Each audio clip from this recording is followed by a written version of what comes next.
ACC men's emerging Asia cup के final मुकाबले में पाकिस्तान ए की टीम ने भारतीय ए टीम को 128 रनों के बड़े अंतर से हरा करके ACC men's emerging Asia cup का खिताब अपने नाम कर लिया। जैसे ही इस मुकाबले में टीम इंडिया की हार हुई, वैसे ही कुछ आलोचक जो है वो भारतीय टीम के इन युवा खिलाड़ियों के ऊपर में चढ़ बैठ गए। ये बड़ी अच्छी बात कही आप। अरे ये तो कुछ ना काम के नहीं है, अगर सीनियर्स खराब खेल रहे हैं ये कौन सा अच्छा खेल रहे हैं, फाइनल में तो ये भी जाकर के पुश हो गया, ये हो गया वो हो गया। लेकिन किसी ने भी कुछ बातों पर गौर नहीं किया कि आपकी जो टीम खेल रही थी उसमें जो प्लेयर्स थे और जो सामने की टीम में खेल रहे प्लेयर्स थे उनमें क्या अंतर था। सबसे बड़ा अंतर यह था कि जब 353 आप चेस करने जा रहे थे तो उनके सामने जो गेंदबाजी आक्रमण थी वो ज्यादा बेहतर नजर आ रही थी। भारतीय टीम में जो है बाकी टीमों की तरह जैसे बांग्लादेश ने किया, पाकिस्तान ने किया, उस तरीके से एक ही टीम में 22 साल के ऊपर के खिलाड़ियों को नहीं रखा, जबकि ये टीमें उन खिलाड़ियों के साथ खेल रही थी जो अपनी नेशनल टीम में कमबैक के लिए सोच रहे हैं। सोचिए, डेब्यू करने के लिए नहीं, कमबैक करने के लिए सोच रहे हैं। चीटिंग चीटिंग चीटिंग करता है तू। लेकिन इन सबको भी हटा देते हैं। कंपटीशन होता है, कोई 22 साल 25 साल नहीं। वो इंडियन जूनियर सिलेक्शन कमेटी जो है उसने ये फैसला किया था कि हम 22 साल के ऊपर के खिलाड़ियों को नहीं भेजेंगे। नहीं तो जैसे बाकी टीमों के खिलाड़ियों ने किया था वैसे में तो जायसवाल भी यहां जा सकते थे, यहां पर तिलक वर्मा जा सकते थे, रिंकू सिंह जा सकते थे, बॉलिंग में अर्शदीप सिंह, रवि बिश्नोई जैसा खिलाड़ी जा सकते थे, लेकिन वो नहीं गए। उन सबको कोई बात नहीं कर रहा है। सब गुस्सा जाहिर करने लग गया कि भाई यशदुल की कप्तानी बड़ी रद्दी रहेगी तो ये हुआ, उस लड़के पर जिसने अंडर 19 जिताया, जो खिलाड़ी लगातार अच्छा परफॉर्मेंस करके एशिया कप के फाइनल तक पहुंचाया, उसके बारे में ये बात कही जा रही है। लेकिन कोई भी अंपायरिंग को लेकर सवाल नहीं खड़ा कर रहा है। मार उसका खोपड़ी तोड़ साले। आज मेरा जवाब उन लोगों को है जो अंपायरिंग पर सवाल ही नहीं उठा रहे हैं, और कुछ लोग तो अपने चैनल्स पर आकर के अंपायर्स को डिफेंड भी करने लग गए।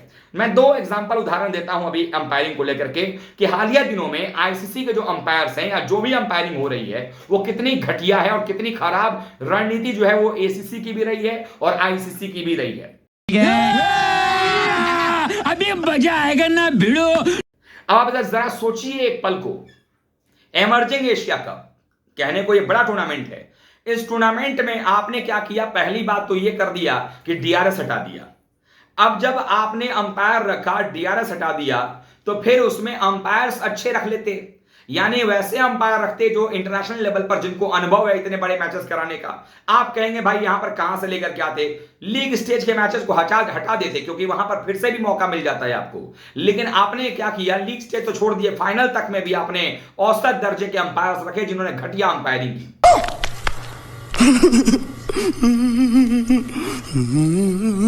और कुछ लोग जो है अंपायरिंग पर हमें ज्ञान पेल रहे हैं कि अरे अंपायर्स तो ऐसा कर ही सकते हैं, खिलाड़ी क्यों एग्रेशन में आ जाते हैं। अब आप सोचिए जरा, साई सुदर्शन जो प्लेयर है वो खिलाड़ी जब आउट हुआ वो बॉल नो बॉल थी, साफ तौर पर दिख रहा, लेकिन थर्ड अंपायर को ब्लरी पता नहीं कहां से अच्छा दिख गया। उसके बाद छोड़िए वो, चलिए वो बेनिफिट ऑफ डाउट हम दे देते हैं कि चलो वो नो बॉल जो है नहीं था, है ना, वो विवाद का विषय हो सकता है। लेकिन जब निकिन जोस आउट हुए वो तो क्लियर कट हाई पैड पर बॉल लग करके गई थी, उसको आपने आउट दे दिया। तो आप या तो अंपायर सही रख लीजिए और या तो अगर अंपायर बुरा रखना है तो डीआरएस रख लीजिएगा। चलिए ये एशिया कप की बात हो गई। इसी के साथ साथ बांग्लादेश और ऐसे अंपायर जो श्रीलंका बांग्लादेश में अंपायरिंग कर रहे हैं या पाकिस्तान में, ये एक नंबर के दो कौड़ी के अंपायर नजर आ रहे हैं अपनी हरकतों से। अब आप बांग्लादेश का मैच देख लीजिए जो महिलाओं का मैच था। मैं कह रहा हूं कि भारत और बांग्लादेश का अगर टेस्ट सीरीज होगा या ओडीआई सीरीज होगा तो क्या उसमें डीआरएस होता है या नहीं होता है? जब हम बराबरी की बात करते हैं, या तो बोर्ड को औकात नहीं है भारतीय खिलाड़ियों को होस्ट करने का तो मत बुलाओ हमें वहां पे, और अगर कर रहे हो तो पूरा प्रॉपर अरेंजमेंट के साथ करवाओ। यानी कि अगर तुमने हमें बुलाया T20 ओडीआई खेलने के लिए, तुम्हारा फर्ज बनता था डीआरएस लगाना। डीआरएस नहीं ला सकते तो आप अच्छे अंपायर लेकर के आते। पहली बात की न्यूट्रल अंपायर नहीं थे, अंपायर बांग्लादेश के खुद के थे। वहां का अंपायर अंपायरिंग कर रहा है, उसको पता नहीं दिख रहा है कि नहीं दिख रहा है। यास्तिका भाटिया का जो आउट डिसीजन था वो गड़बड़ था। हरमनप्रीत कौर को जो आउट दिया गया, एलबीडब्ल्यू बैट्स लगा बॉल, फिर भी अंपायर को नहीं दिखा। तुरंत ही ऐसा लगा मानो अंपायर जो है वो कह रहा था कि भाई जल्दी से बताओ, जल्दी से तुम लोग अपील करो, मैं फट से उंगली खड़ा कर दूंगा। और कुछ लोग जो है चैनल पर आकर ज्ञान फैल रहे हैं हमें, और उनसे मैं अंपायरिंग को लेकर जो बात कर रहे हैं मैं उनसे बस इतना ही कहना चाहूंगा, हमारे मतलब आपको मत सिखा चल। तो अब जो है इस बात पर ध्यान रख लीजिए कि अब आपको क्या कहना है और क्या करना है। थोड़ी सी शर्म आप लोग भी कर लीजिए कि कम से कम यार आप लोग चैनल में बैठ के ऐसी ऐसी बातें कर रहे हो, अपने ही खिलाड़ी को आप लोग डिफेम कर रहे हो। मैं कह रहा हूं हरमनप्रीत कौर ने जो किया बिल्कुल सही किया। ये कोई बनावटी चीज नहीं रिएक्शन था उसका, जो रिएक्शन था वो जो नेचुरल रिएक्शन था वो निकल करके आया हरमनप्रीत कौर का। और उन्होंने क्या गलत कह दिया भाई, जब अंपायर ही मिले हुए थे आपके लिए और आपको टाई करवा दिया गेम को, तो उन्होंने बोल दिया कि आप उनको ही बुला लीजिए क्योंकि आपने तो टाई करवाया नहीं है। और ये बांग्लादेशियों की हमेशा से आदत रही है झगड़ा कर लेने का किसी से भी।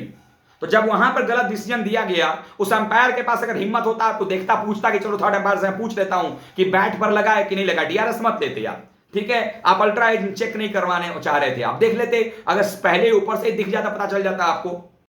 ये बड़ी अच्छी बात कही आप। फिर भी आपने किया, और उसको लेकर के लोग कह रहे हैं देखिए अंपायरिंग तो ठीक है खराब हो गई, लेकिन इसका मतलब ये नहीं कि आप ऐसे कर देंगे। ठीक है, मैं भी मानता हूं कि इसका मतलब है कि आपको ऐसा नहीं करना चाहिए, लेकिन कब तक कोई सहेगा। शुभमन गिल के कैच को लेकर विवाद हुआ डब्ल्यूटीसी में, यहां पर ये हुआ इंडिया ए पाकिस्तान ए के मैच में 2 बैक टू बैक गलत डिसीजन दिए गए जिसकी वजह से इंडिया हार भी गया, उसके बारे में कोई बात नहीं करेगा। तो बने रहिए, लप्पो चप्पो करते रहिए इन खिलाड़ियों की। कभी भी जो आईसीसी के अंपायर्स या कभी भी जो बड़े देशों के, अलग देशों के जो अंपायर्स हैं वो भारत का कभी नहीं होने वाले, हम चाहे जितना भरोसा कर लें इन पर, ये दगाबाजी करने वाले हैं। सबसे बड़ी बात यही है, इसलिए मैं कहना चाहता हूं कि ये सब चीजें करके कोई फायदा नहीं होने वाला है भाई। अंपायरिंग का स्तर सुधरवा लो, नहीं तो ऐसे अंपायर जो है क्रिकेट को और बर्बाद करने पर तुले हुए हैं। मेरे आईसीसी को और एसीसी को सलाह है कि या तो डीआरएस रखिए और या तो डीआरएस मत रखिए, तो फिर अंपायर अच्छे रखिए कम से कम, कि उनके मिनिमल चांसेस हों गलत डिसीजन के। सबसे बड़ी बात यही है, और वही मैं कह रहा था इस बात को, और मैं अंत में इसी बात से कहना चाहूंगा कि अगर भारत बांग्लादेश का ओडीआई T20 सीरीज होता, डीआरएस होता कि नहीं होता, तो फिर ये बांग्लादेश और इंडिया के महिला टीम का जब हो रहा था तो डीआरएस क्यों नहीं था। ये जो है, ये जो एक डिस्क्रिमिनेशन है वो क्यों हो रहा था, ये भेदभाव क्यों हो रहा था भाई। और हम कहते हैं बराबरी की बात हम कर रहे हैं, कैसी बराबरी है ये, वहां डीआरएस क्यों नहीं है।